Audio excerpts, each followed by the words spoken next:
Number 8. Oxford, USA, 2019. Aspiring pilot Elizabeth Lake Little was logging a solo flight in her home state of Mississippi from Golden Triangle Regional Airport to University Oxford Airport in July of 2019. She was practicing touch-and-go landing for her license.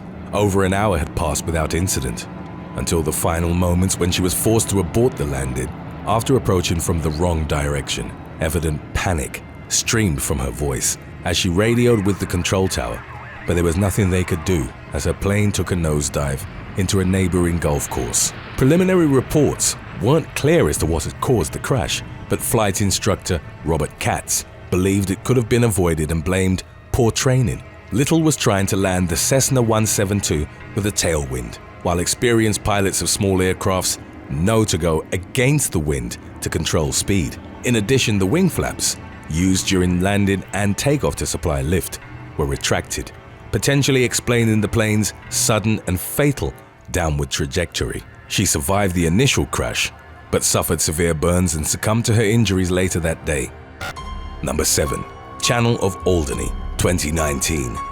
In January of 2019, Emiliano Sala, a professional soccer player from Argentina, signed a new contract to play for Cardiff City from Nantes FC with a club record transfer fee of an estimated £15 million.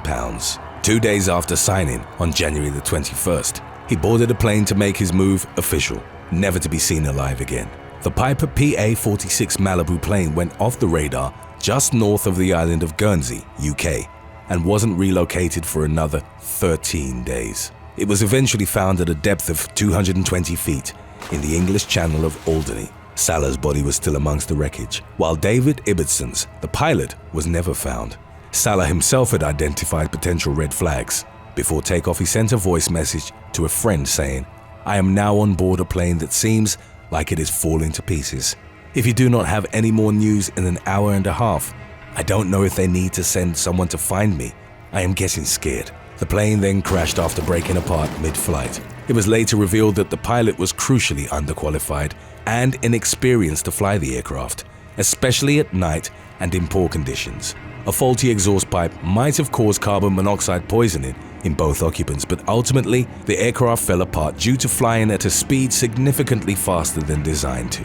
In June of that same year, a man was arrested on suspicion of manslaughter in connection to the crash, but was released with no further action. In the aftermath, Cardiff FC and Nantes FC reportedly argued over Sala's transfer fee. Number 6. Martha's Vineyard, USA, 1999. John F. Kennedy Jr. was taking his wife Carolyn and his sister-in-law Lauren Bassett from Fairfield, New Jersey to Hyannis Port, Massachusetts on July the 16th of 1999. For his nephew's wedding, flying in his Piper Saratoga aircraft, they followed the coastline, intending to drop Lauren off at Martha's Vineyard.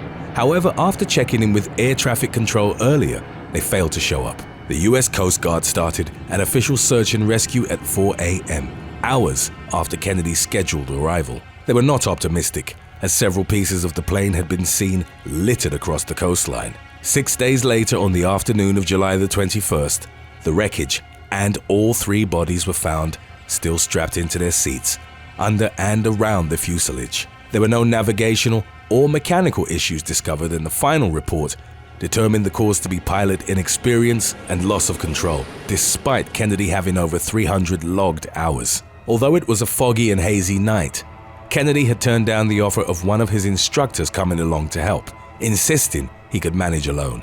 It's suspected that in conditions of low visibility, he lost sight of the horizon and became disorientated.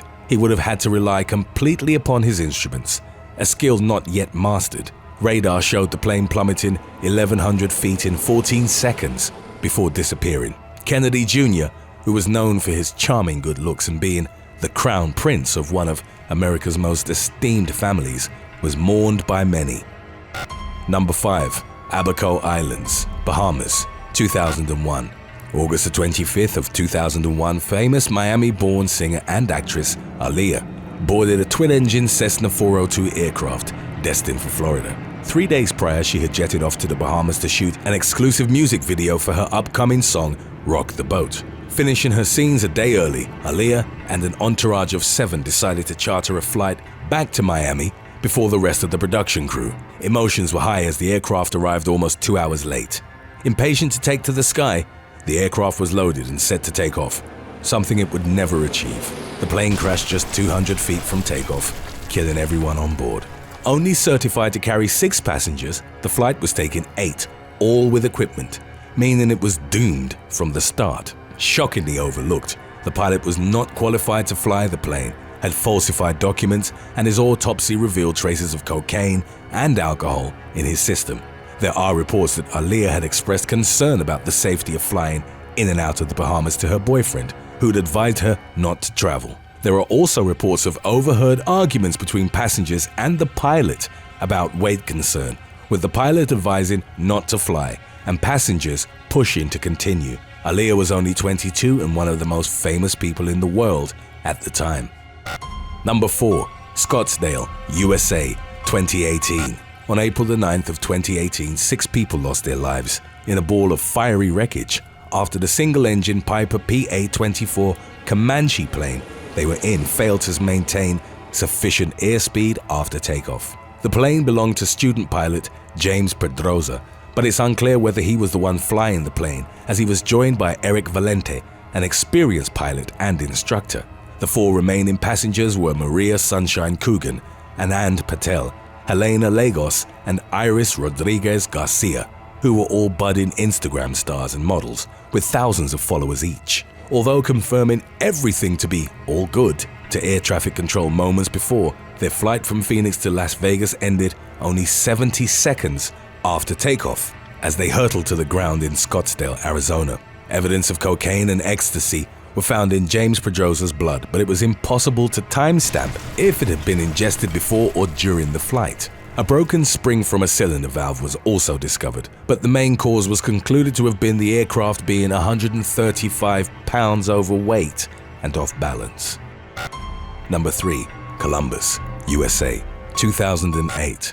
Blink-182 drummer Travis Barker and Adam DJ AM Goldstein were trying to fly from Columbus, South Carolina to Los Angeles, California on September the 19th of 2008, but never made it off the ground. While speeding along the runway, one of the plane's wheels burst and the pilot was forced to abort the takeoff. With one tire out, the plane was out of control. It veered back and forth and ran off the runway into a nearby highway before finally crashing into an embankment.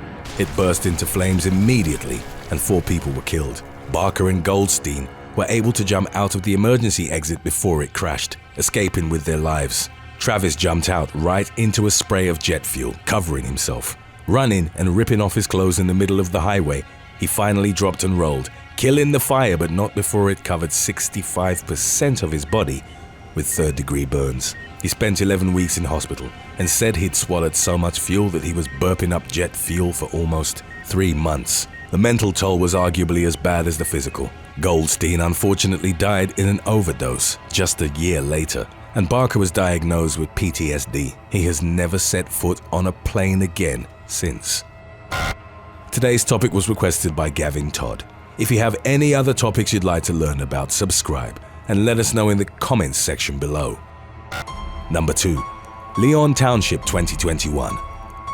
On January the 2nd of 2021, a small private plane carrying a family of 3 crashed into a house in Leon Township, a suburb of Detroit, killing all occupants. The plane crashed into the living room of the house and quickly set the whole place ablaze. Miraculously, everyone at the residence, except the family cat, survived unscathed, despite being home at the time. David Compo, the owner of the single-engine Piper PA-24, was an experienced pilot, taking his family home after a visit to Georgia. They were cleared to start their descent into Willow Run Airport in Ypsilanti and were assured by air traffic control that they could always land at another nearby airport if necessary. David Campo was not instrument rated in poor weather, and it was the dead of winter, but he decided to give it a shot anyway. The plane descended to 1,900 feet before violently spiraling to the left multiple times and crashing a half a mile from the runway. Number 1. Oahu, USA, 2019. The most deadly U.S. civil aviation accident of the last decade was a skydiving plane crash in 2019 in Hawaii, resulting in the death of 11 people. Everyone was quick to blame the pilot, Jerome Renck, who was known to be an aggressive flyer. In the past, Renck would try maneuvers far beyond his training as an extra thrill ride for customers. One of these maneuvers was to pitch at a steep angle and climb aggressively right after takeoff. In June, the Beech King Air 65 A90 aircraft was seen aggressively taking off before stalling and fatally crashing. The U.S. National Transportation Safety Board reported that the stall and subsequent loss of control were at too low of an altitude for Renck to have recovered from, but they weren't quick to point blame. The report didn't name any single cause for the crash, as investigations found other factors that had potentially contributed. For one, the skydiving company, Oahu Parachute Center, didn't even hold the right permits to legally take people out.